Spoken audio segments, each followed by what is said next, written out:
Cryogenic pods hissed in unison as hydraulic locks disengaged, flooding the chamber with a chilling mist. One by one, bodies began to stir beneath layers of frost.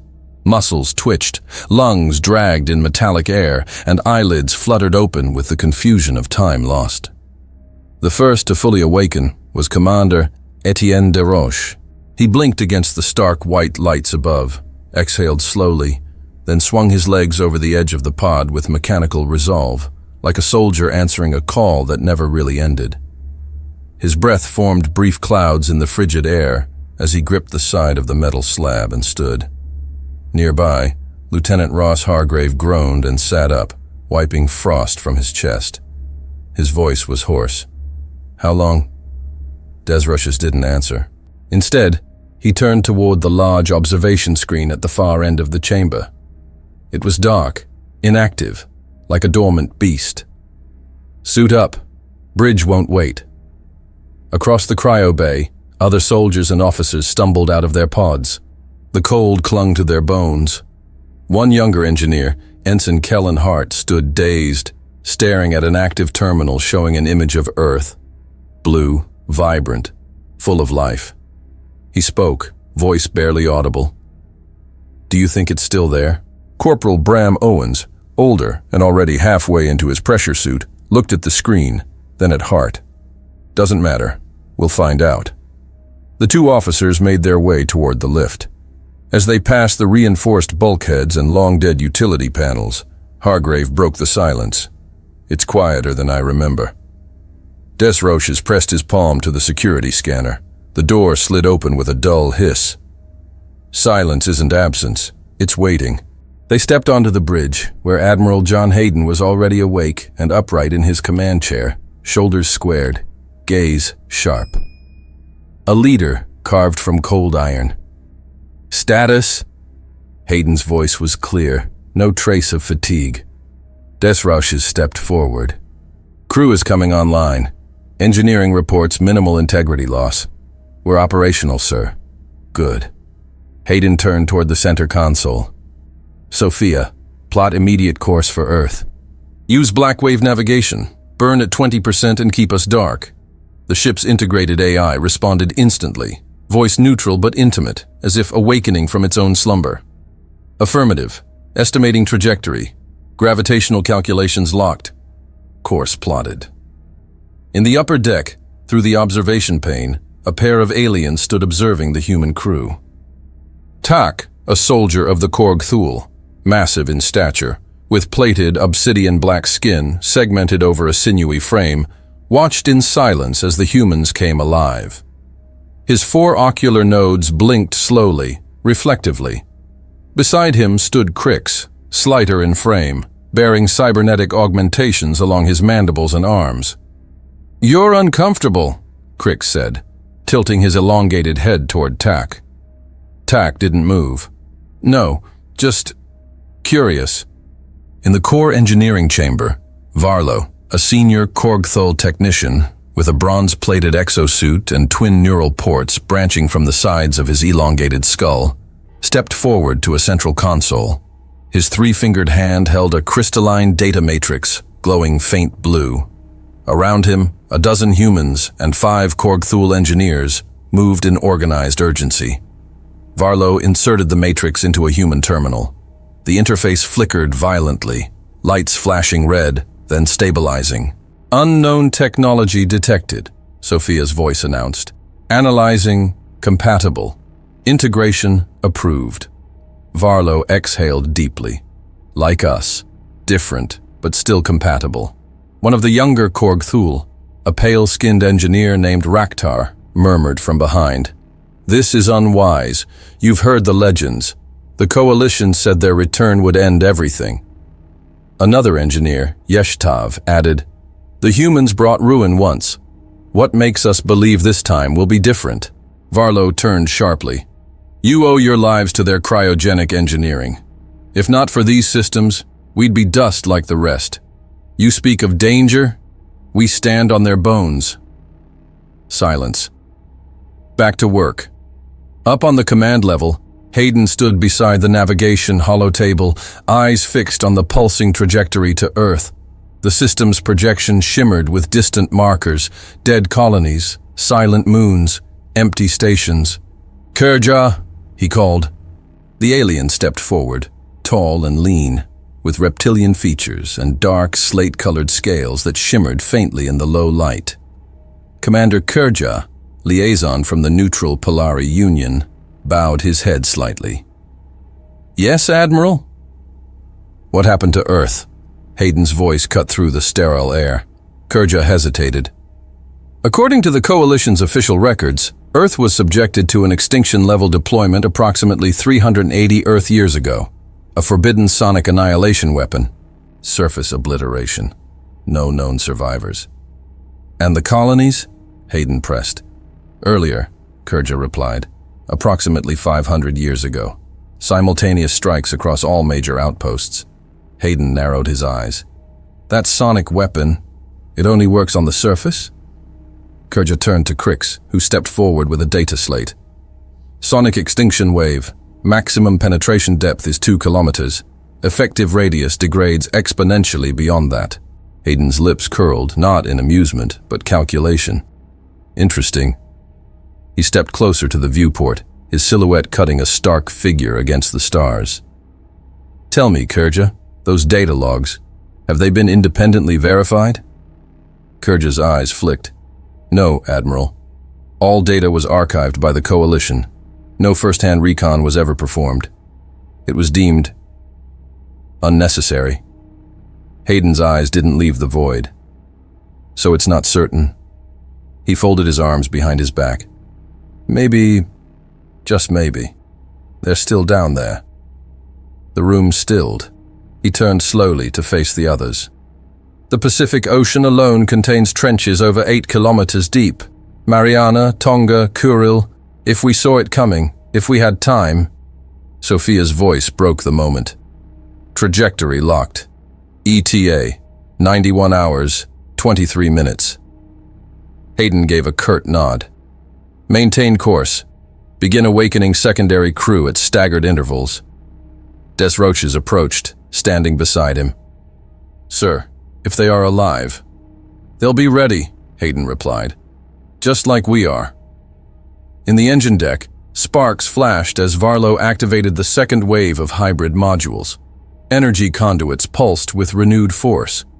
The Abaddon was no longer just awake, it was evolving. Behind the silence, the ship remembered, and it waited. A high-pitched ping pierced the stillness of the Abaddon's bridge. "Unidentified contact, 45 degrees below galactic plane, emitting an encrypted signal," Sophia reported. "Signature consistent with UNS Daedalus." Admiral Hayden was already moving. "Open channel." A moment passed. Then, through the static haze, a familiar voice crackled to life. "UNS Abaddon. This is Commander Elijah Spike, UNS Daedalus. Systems green, crew active, requesting confirmation and orders." The silence on the bridge broke all at once. Several officers stood from their stations. Others just stared at the main display, where the Daedalus's silhouette shimmered like a ghost from history. Chief Gunnery Officer Marks leaned forward, eyes wide. "She's still running." "Goddamn miracle," someone whispered behind him. In the lower deck, Sergeant Owens dropped into a chair, mouth slightly open. No words came, just a clenched jaw and a shaking exhale. He wiped his eyes with the back of his hand and looked away from the screen. "Commander Spike," Hayden answered calmly, despite the thrum building in his chest. "You're a welcome sight. Confirm AI status." "Ray is fully operational," Spike replied. "We've been running low power scans from inside the Scutum shadow. No hostile detection within 6 AUs. What's your status, sir?" Hayden stepped to the center of the bridge. "We're active. Mission is preservation and reconsolidation. You'll receive full brief in 15. But listen carefully. We're not alone out here. And this galaxy hasn't forgotten us." There was a pause. Then Spike spoke, quieter now.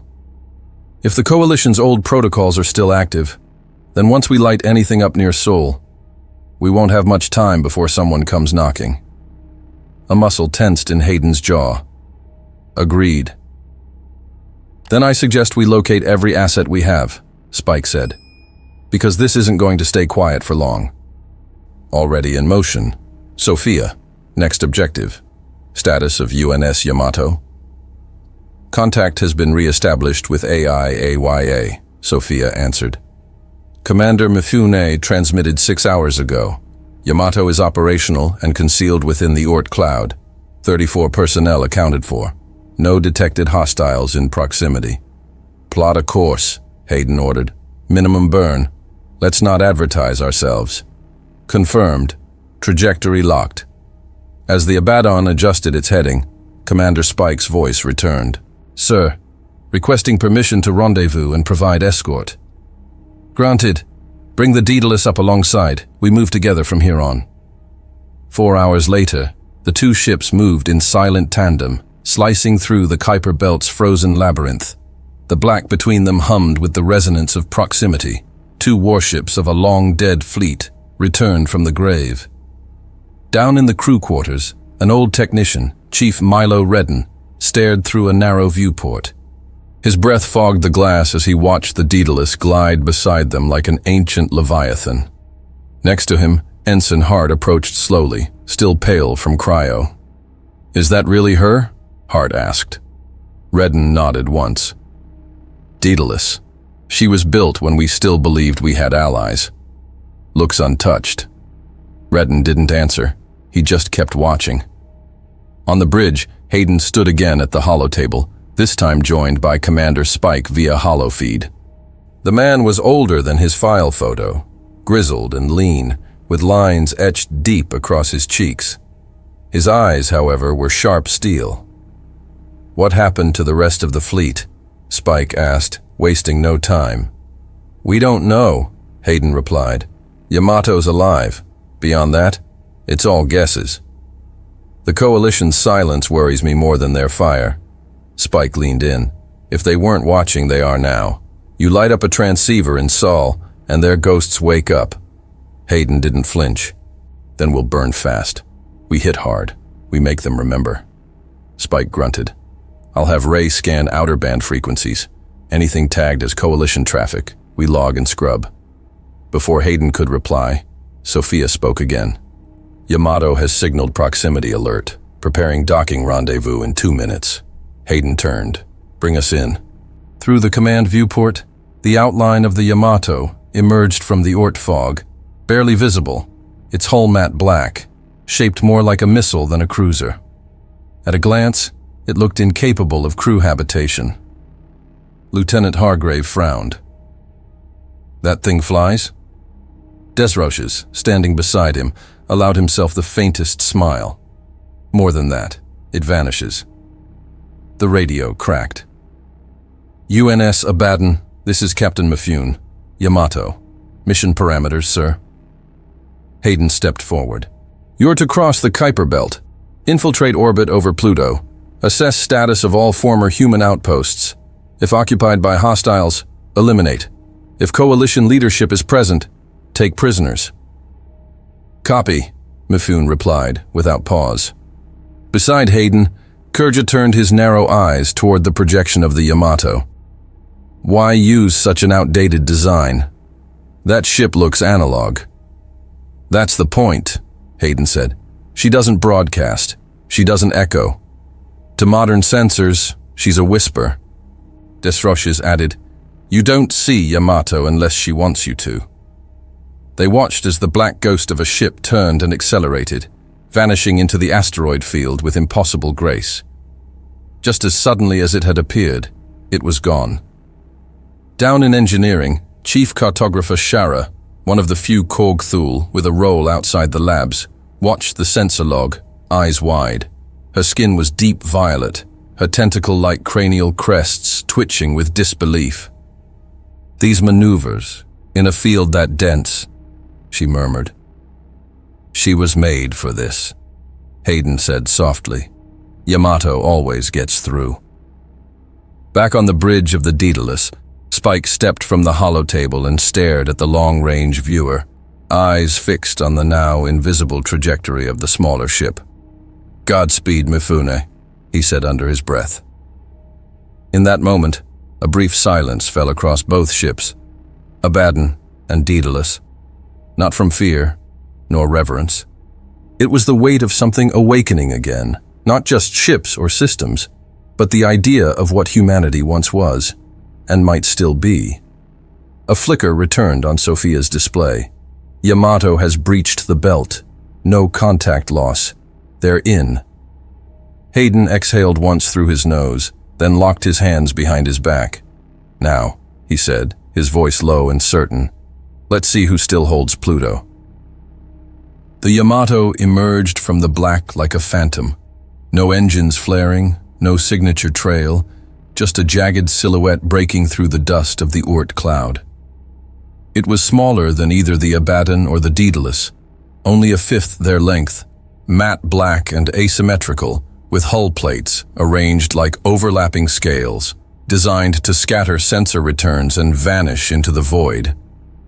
"This is Captain Mifune Yamato," came the voice over tight beam comms. Calm, clear. "Mission parameters, Admiral?" Hayden's reply came without delay. "Infiltrate through the Kuiper Belt. Penetrate Pluto's orbital zone.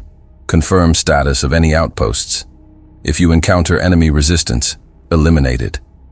If a leader is present, I want him breathing." Acknowledged. We're on the move.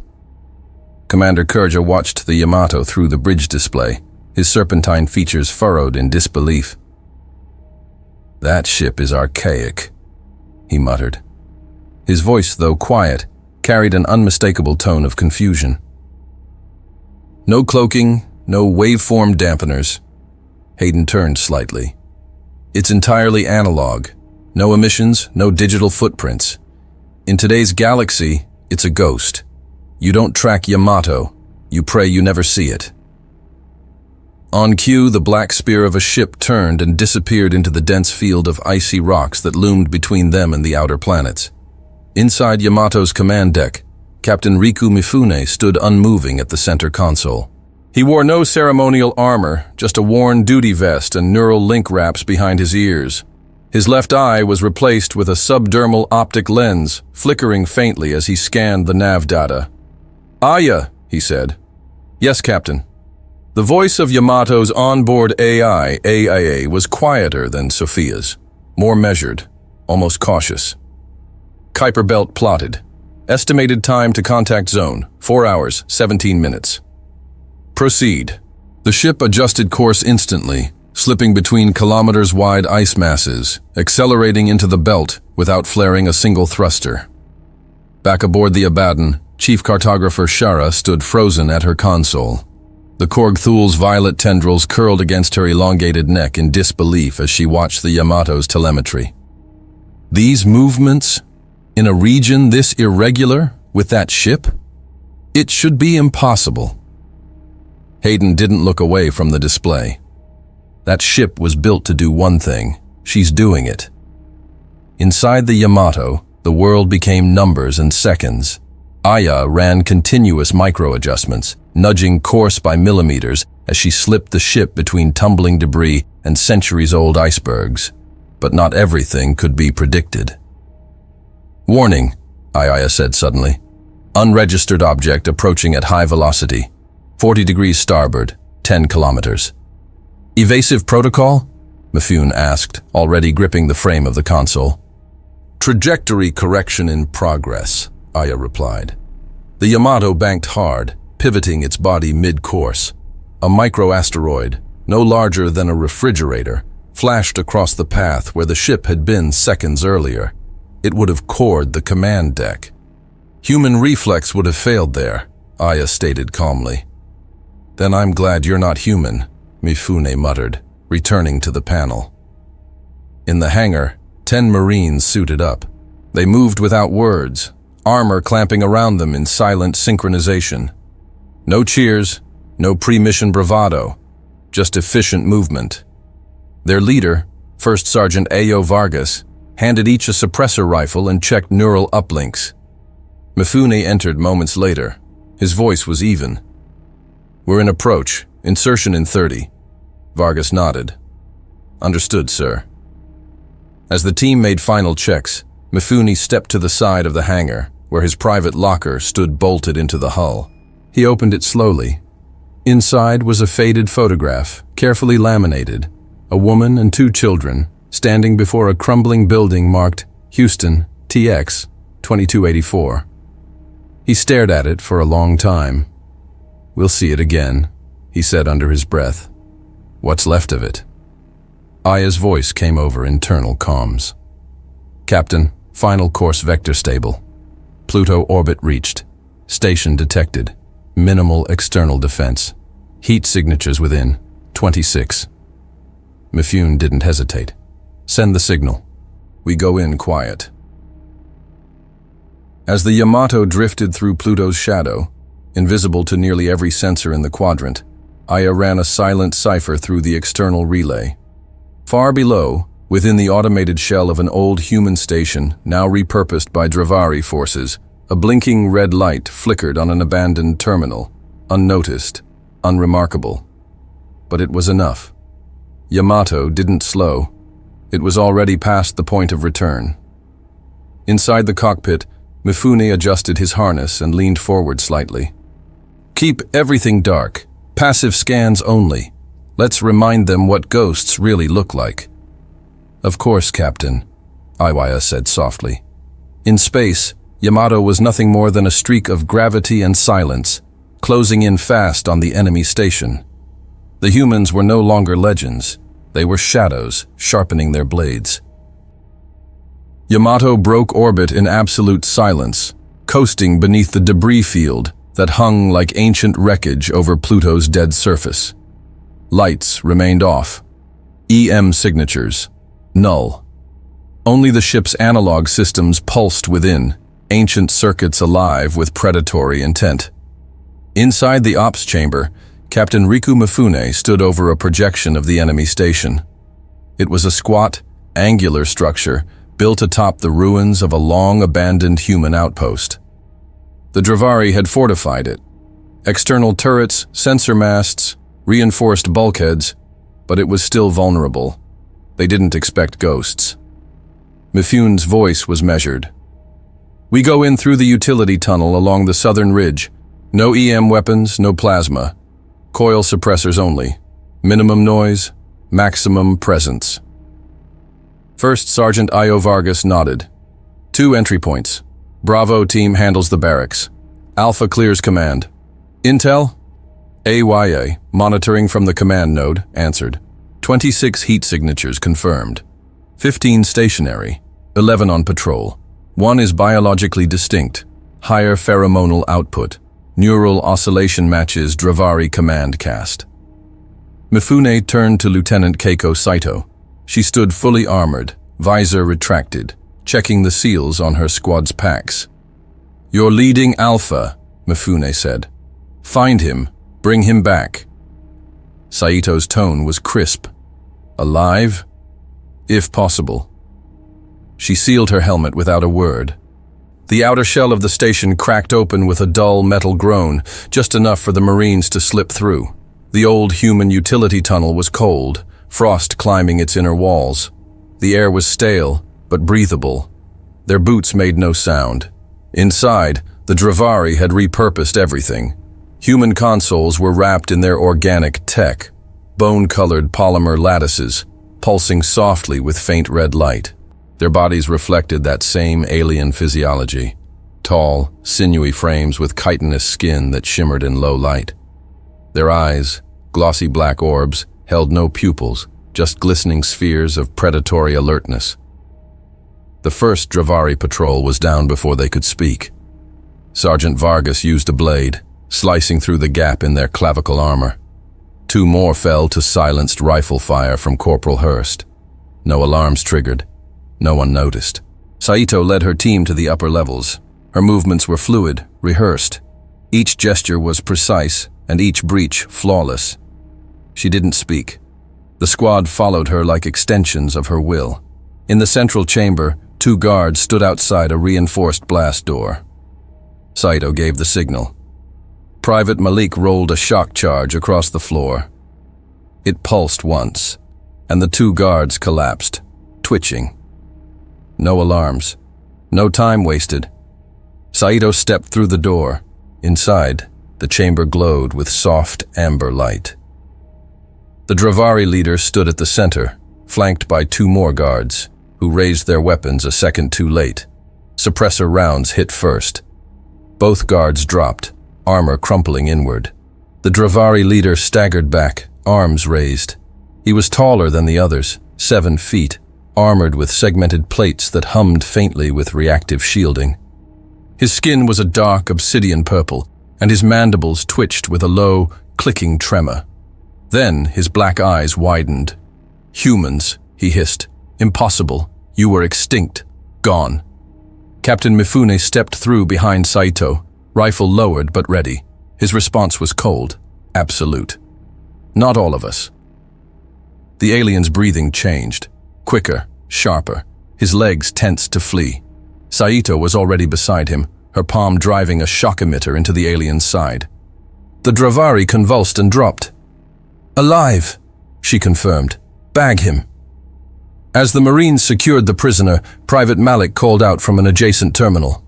"Sir, you'll want to see this." Mifune crossed the chamber, scanning the interface.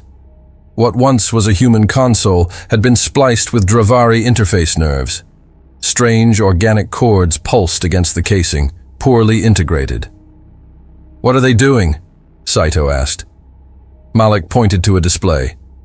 "Trying to replicate our weapon schematics. Coil rifles, hull stabilizers, G-frame combat armor. But it's all corrupted. None of the simulations worked. Their results are failures across the board." Mifune frowned. "They never cracked it." Saito stepped closer. "They're still trying to catch up." "No," Mifune said. "They're scared. Scared we came back." He turned back toward the unconscious Dravari leader. "Aya," he said over comms. "Secure channel to Admiral Hayden. Mission complete. We have a prisoner." "Channel open," Aya replied. "Transmitting now." Back aboard the Abaddon, Hayden stood motionless as the data streamed in. Sophia displayed the Dravari leader's biosignature, his name encoded in glyphs. Varnock. Local governor of Pluto sector, high caste. "Alive," Hayden muttered. "Good." Desroches stepped beside him. He saw them. "That's all that matters." On the bridge, the officers worked in silence. The implications were clear. The Dravari weren't just using the station. They were mining human legacy. They remembered humanity and were trying to steal what they never understood. But now, the ghosts they feared had walked through their walls, and one of their leaders was in chains. "Multiple warp signatures inbound," Sophia announced, her tone clipped and surgical. "Velocity indicates combat trajectory, 300 vessels, classification, Velkar." The command bridge of the Abaddon darkened instantly. Red illumination washed over the consoles, casting stark shadows across the officers' faces. Sirens remained silent. Abaddon didn't waste energy on noise when death was inbound. Admiral John Hayden stepped toward the central holotable, eyes scanning the wave of crimson markers bleeding in across the outer edge of the display. He didn't speak right away. He didn't need to. His silence held weight, expectation, not hesitation. "ETA to weapons range," he asked at last. 29 minutes, Sophia replied. "All weapons priming. Gungnir charging cycle has begun. Recommend immediate deployment of support protocols. Bring Daedalus into firing alignment. I want overlapping arcs." Hayden didn't raise his voice, yet the urgency in the room hardened. Lieutenant Ross Hargrave relayed the orders across encrypted channels. "All stations, full combat readiness. Synchronize firing arrays with Abaddon Prime. This is not an exercise." In the belly of the ship, engineers moved like bloodstream through a machine. Varlo, the Korgthul technician who had spearheaded the hybridization of human and alien systems, barked orders in his native tongue while his suit translated in real time. The engineering bay pulsed with heat and energy. Blue arcs of light danced from one console to another, as the Gungnir's gravitational envelope solidified. He reached the terminal at the heart of the chamber, a reinforced column housing the interface with the Gungnir's magnetic core. With a practiced motion, he inserted a spiral matrix crystal, grown and tuned from Korg Thule resonance fields. The display resisted at first, flickered, then accepted the override. "System recalibrated," Varlo announced. "Korg Thule gravitic harmonics integrated. Charge stability, 98%. "Firepower yield?" asked Ensign Howard, one of the human engineers nearby. Varlo's eyes glowed faintly behind his visor. "More than enough." "Above," Sophia confirmed. "Gungnir is locked, awaiting target confirmation." Hayden stood at the edge of the platform, gazing at the wave of approaching Velkar. Their ships moved like a swarm, predatory and elegant, sleek hulls of obsidian chitin, their edges lined with pulsating energy veins, forming living engines. No broadcast, no language, just purpose. They were an execution fleet. Tak stood behind him, arms crossed. His four eyes blinked in sequence, his armor adorned with faded battle paint. He was built for war, but something about the sight chilled even his hardened blood. "They are not probing us," he muttered. "They're cleansing the field." Hayden nodded slowly. "Then we respond in kind." "Admiral," Sophia prompted. "Gungnir is at full charge. Recommend cloak retention to avoid strategic detection." "No," Hayden said flatly. "Disable emission masking." There was a pause. "Confirming, disable cloaking?" "I want them to see us," he said, stepping closer to the console. "No more whispers, no more shadows. We were silent long enough." "Masking disabled," Sophia confirmed. "Firing solution locked." The Abaddon's dorsal spine glowed as internal gyros realigned. The Gungnir weapon extended a fraction, its interior humming like a building storm. The surrounding metal bent light. The stars behind it twisted, a singularity not quite born. Fire. The order came like steel. Gungnir released. There was no flash, no blinding light or explosion. The center of the Velkar fleet collapsed. Space around the gravity lance twisted in on itself, not like a beam, but a wedge of dark force that tore everything in its path into compressed ruin. Dozens of Velkar ships folded inward, crushed by the force of their own mass, pulled into implosions that left no debris. What remained slammed into one another, hulls shearing open, reactors bursting, the swarm unraveling. In less than 10 seconds, a third of the Velkar fleet was obliterated. Another third broke formation in panic, colliding in retreat. The rest scattered in all directions, some spinning out of control, others severed at midship. The bridge of the Abaddon held its breath. Even the hum of systems felt muted, like the ship itself was stunned. Tak stared at the carnage. "We woke monsters," he whispered. No one replied. The projection spun slowly, revealing the growing debris field. Pieces of shattered ships, mangled metal, and organic remnants drifted in spirals of thermal decay. Tak turned toward Hayden. Was this justice or vengeance? Hayden didn't look away. "It's survival." Hargrave swallowed, stepping up beside the Admiral. "They're gone. All of them." "Not all," Sophia interrupted. "Residual signal detected within debris. Extracting data fragments from destroyed vessels. Stand by." On the projection, a highlighted arc blinked. A single escape pod, or maybe a comms relay, floated among the wreckage. Data scrolled across Sophia's feed, garbled and disjointed, but unmistakably encoded in Velkar cipher. Preliminary analysis complete. The Velkar were monitoring Sol's system for approximately 74 years. They tracked signal anomalies and tectonic fluctuations. No known engagement. Passive observation only. "Why?" Hargrave asked. "They had the firepower. Why just watch?" Hayden's brow furrowed. "Because something scared them. Something bigger than their fleet." He turned from the display. "Sophia, run post-battle sweep of nearby stations." Focus on Dravari presence. Log any signal deviation since impact. Affirmative. Varlo's voice echoed through comms from engineering. Gungnir systems cooling. Chamber integrity holding. We can fire again in 4 hours. Hayden's voice was stone. We won't need 4. The bridge slowly returned to normal lighting, but no one relaxed. No cheers. No celebrations. The image of crushed Velkar ships hung in the center of the room like a warning. For centuries, the galaxy had whispered about what humanity used to be. Now, it was listening again. Target secured, Admiral. Mifune's voice came through the encrypted channel, steady and deliberate. The meeting has been arranged, sir. Hayden stood in the center of the Abaddon's bridge, one hand resting on the command console, his expression unreadable. Outside, the wreckage of the Velkar still drifted in silence.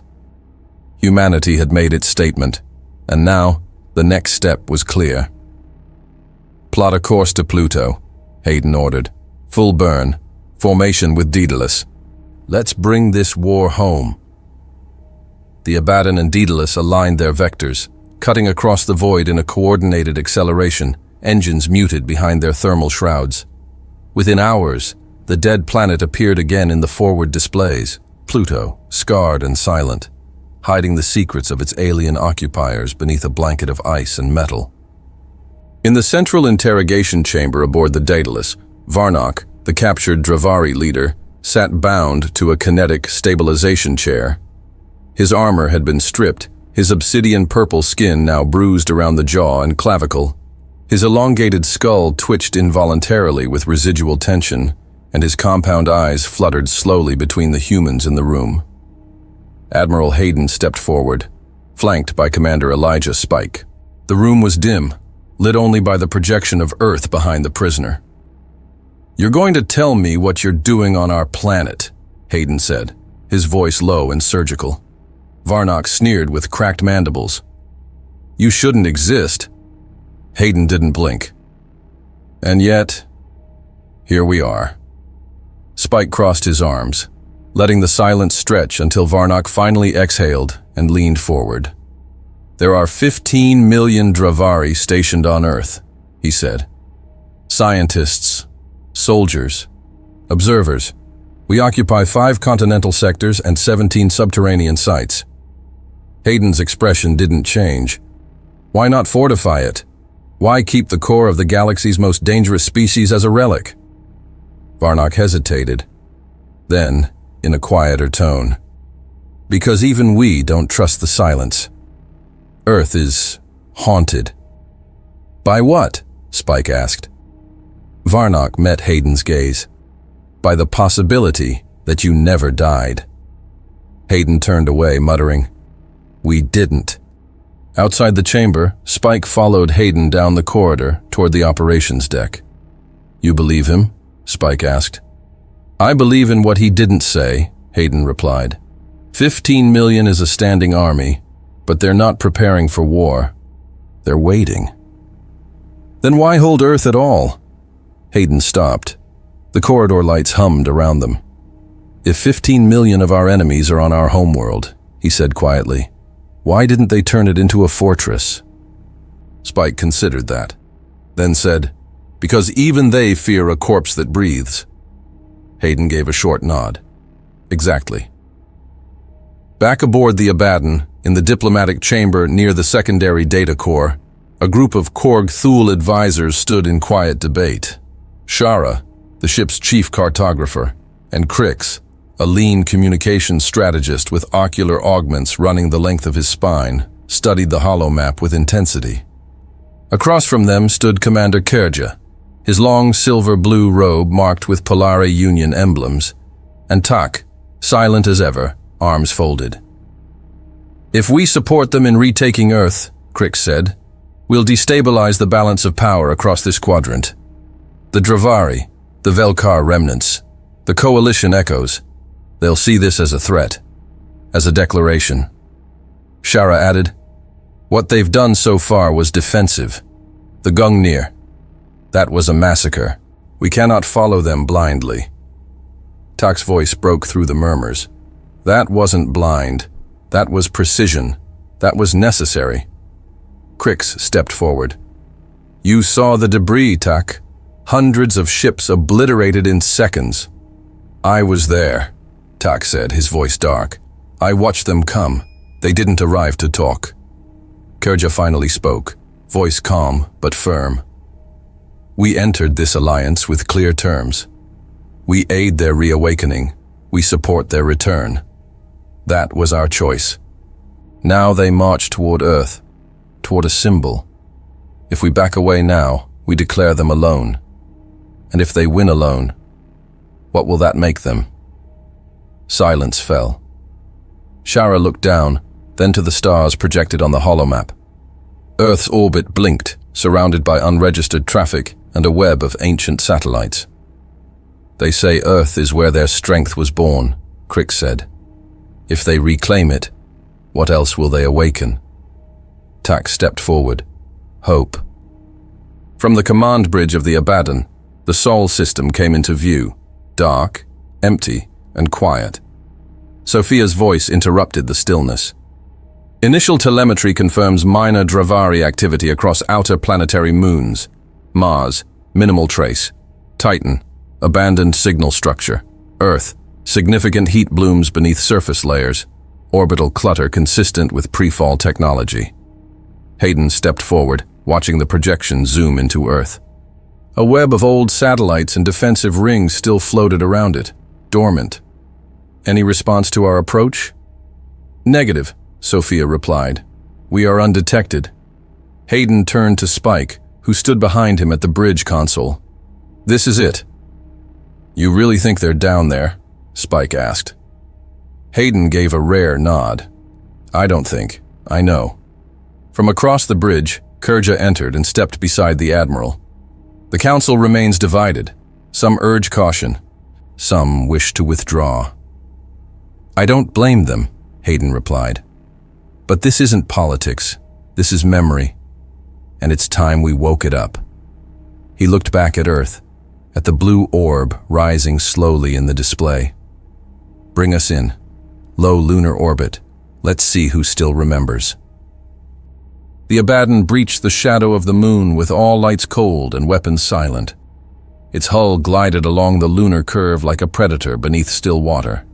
Behind it, the Daedalus held position in synchronous orbit, both vessels masked under old signal disruption protocols pulled from pre-collapse archives. No alarms had triggered. No Dravari response. Not yet. Admiral Hayden stood at the forward deck, watching Earth rise slowly over the horizon. Blue and green beneath the mist of atmosphere, oceans still intact, cloud formations dancing across a world that had been presumed silent for centuries. Sophia, he said quietly, scan for legacy human satellites. Passive systems only. I want eyes without noise. Complying, the AI answered. Multiple dormant arrays detected. Frequency architecture consistent with pre-annihilation defense grid. Positioning suggests orbital monitoring of deep marine trenches. Activate one, Hayden ordered. Start with the Pacific. For a moment, the bridge was silent. Then, Sophia spoke again. Signal handshake complete. Transmitting decryption. Establishing neural relay. The main screen flickered.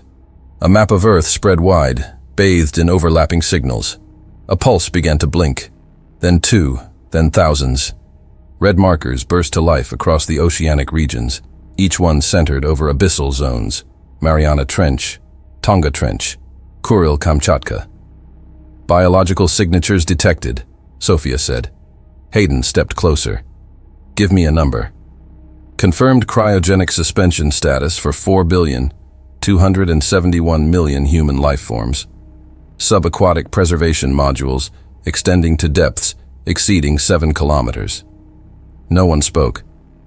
Even Spike, who stood stiff behind the command seat, exhaled through his nose, eyes wide. Locations? 63 global vaults. Primary concentrations across Pacific and Indian Oceans. Largest military cluster located at the Mariana Trench. Estimated 20 million combat-rated cryo units. Hayden didn't hesitate. Wake them. Specify number, Sophia requested. Wake the soldiers, Hayden said. Just the Mariana Trench garrison, full deployment protocol. Give me 20 million men who remember what it means to be human. Commencing thaw cycle. Activation in progress. Below Earth's surface, beneath the pitch-black void of the Mariana Abyss, machinery that hadn't stirred in 5 centuries came to life. Internal lights flickered to green, cryopods began to hum, hydraulic arms detached from storage trees and locked into retrieval sequence. In a vault that spanned kilometers of submerged caverns, rows upon rows of human soldiers, encased in polycarbon sarcophagi, began to thaw. Flesh turned from blue to pale, muscles twitched, hearts restarted in unison. Dravari response incoming, Sophia announced. Numbers? Hayden asked. 500 warships, all converging. Transit window, 5 hours. The bridge flared red again. They knew, Spike muttered.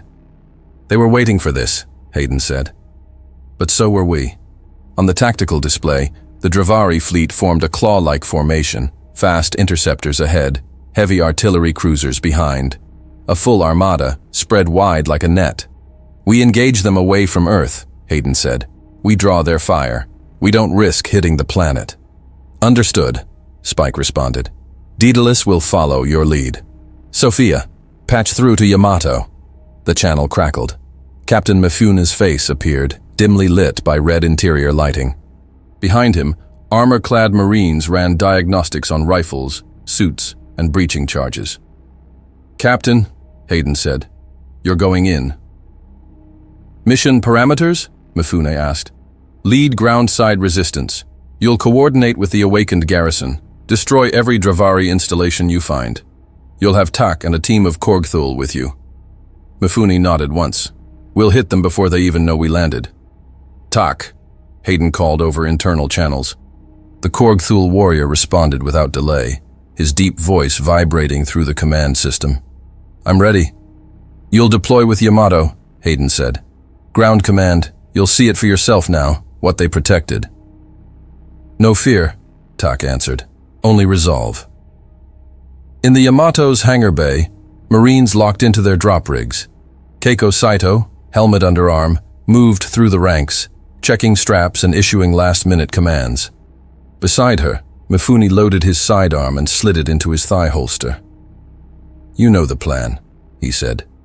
Hit them hard, take their ground, hold until the rest are awake. Exactly. Yamato launched without ceremony, silent and lethal, skimming past the underbelly of the Dravari net, its analog systems keeping it invisible to their scans. It dropped through Earth's atmosphere like a stone wrapped in silence. In orbit, the Abaddon and the Daedalus pivoted wide, engines blazing as they pulled the enemy away from the planet. Red trails bloomed behind them as torpedo silos opened and gun batteries primed. Inside the vaults, human soldiers woke screaming, ripping off oxygen masks, hands clenched, eyes burning with the light of resurrection. Officers moved through the ranks, distributing weapons, armor, orders. Within an hour, the first battalions marched into the re-established command centers, some underground, others rising through the water columns toward the surface where combat shuttles waited. Hayden watched the feeds, 1,000 screens showing 1,000 revivals. They're back, Spike said. No, Hayden replied. They never left. We just buried them deeper than the war could reach. In low orbit, the enemy armada expanded like a storm front, but humanity wasn't watching anymore. It was moving. The sky above Earth split open in fire. The Dravari fleet descended in a wall of steel and plasma, cutting through the upper atmosphere like the edge of a blade. 300 ships broke into tactical formations, each supported by fighter swarms and atmospheric drones. From orbit, the horizon burned. From the ground, the stars vanished behind enemy hulls. But Earth was no longer defenseless. From lunar orbit, the UNS Abaddon and Daedalus burned toward the engagement zone with engines at full capacity. The void lit up as hundreds of missiles launched in staggered salvos, trailing plasma tails that curved around debris fields and intercepted Dravari drop carriers mid-descent. Inside the Abaddon, Admiral Hayden stood tall at the tactical command console. Around him, every station was lit. Every officer focused, locked into place as the final phase began. "Sophia, open fire at will," Hayden ordered. "Target priority, heavy cruisers. Blind their sensors and break the line." "Engaging," Sophia responded. Dozens of weapon batteries ignited along the hull. Railguns cracked through the silence of space. Kinetic slugs smashing into enemy hulls at hypersonic speeds. Lasers cut across the vacuum in strobing bursts, slicing engines and punching holes in command decks. The Dravari returned fire instantly. Their cruisers loosed multi-stage torpedoes that fragmented mid-flight into coordinated spirals.